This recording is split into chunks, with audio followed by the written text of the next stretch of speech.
இந்த உலகத்தில் எல்லாருமே மோசமானவங்க. யாரும் தெரியாமல் தப்பு பண்ணுறதில்ல. நீ சொல்கிறத வச்சு பார்த்தா அவங்க உன்னைய கொல்ல ட்ரை பண்ணாங்களா? இல்லை, பொது நலன்னு ஒன்று என்கிட்ட இருக்குது, அதனால தான். இந்த காலத்து மக்களுக்கு எவ்வளோ சொன்னாலும் புரிய மாட்டேங்குது. இங்கே பாருங்கள் மக்களே, நானும் உங்கள் கூட தான் இருந்தேன். நான் இங்கே கிட்ட அடி வாங்கி கீழே கிடந்தேன். அப்போ யாருமே என்னை தூக்கி விடலை. ஆனால் ஒரு அரசியல்வாதி நீலிக்கண்ணி வடிச்சதுக்கு இவ்வளோ பேசுகிறீங்க. உனக்கு அரசியல்வாதிகளை பிடிக்கும்? ஓட்டை விலை கொடுத்து வாங்குவாங்களே அவங்க தானே. என்னைக்காச்சும் வெளியே போய் பார்த்துருக்கியா முறை? இல்லை இந்த ஸ்டூடியோவில் உட்காந்துக்கிட்டு மற்றவனை பற்றி கேலி பேச போறியா?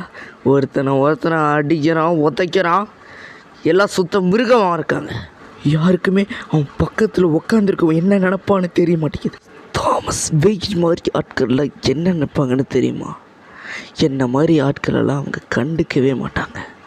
ஆனால் மக்கள் எப்படி போனாலும் பரவாயில்ல, அவங்க சேரில் உக்காந்துக்கிட்டு நல்லவ மாதிரி நடிச்சுக்கிட்டு தான் இருக்காங்க. ஏன்னா ஒரு கொலகாரனாக மாற்றுது. முடிச்சிட்டியா உன் சொந்த கதையை?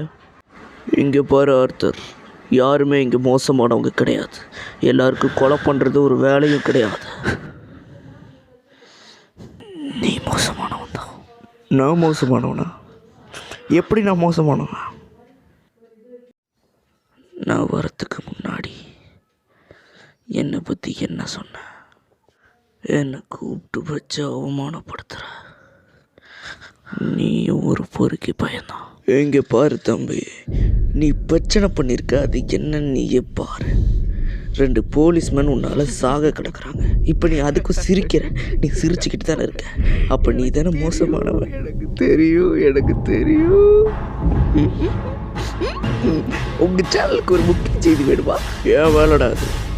எனக்கு ஏற்கனவே ஒரு என்னால் ஒன்றும் முடியல. இந்த சமுதாயம் என்னை ஏறி மிதிக்குது, குப்பை மாதிரி நடத்துதுன்னு சொன்னா உனக்கு கேவலமா இருக்கு. போலீஸுக்கு கால் பண்ணு. இது வரைக்கும் நீ செஞ்ச இந்த பாவ வேலைக்கு சம்பளம் என்னன்னு தெரியுமா?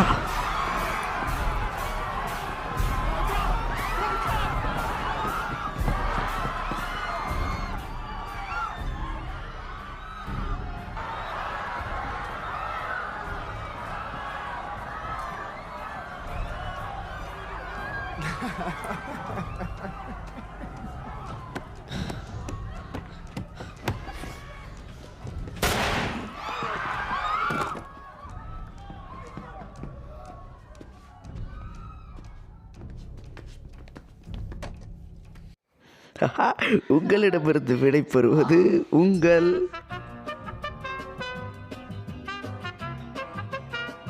Breaking news.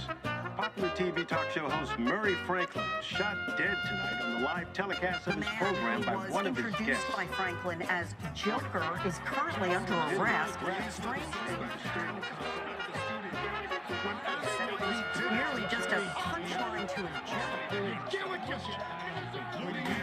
I think that with a society that abandons him. This mob was planning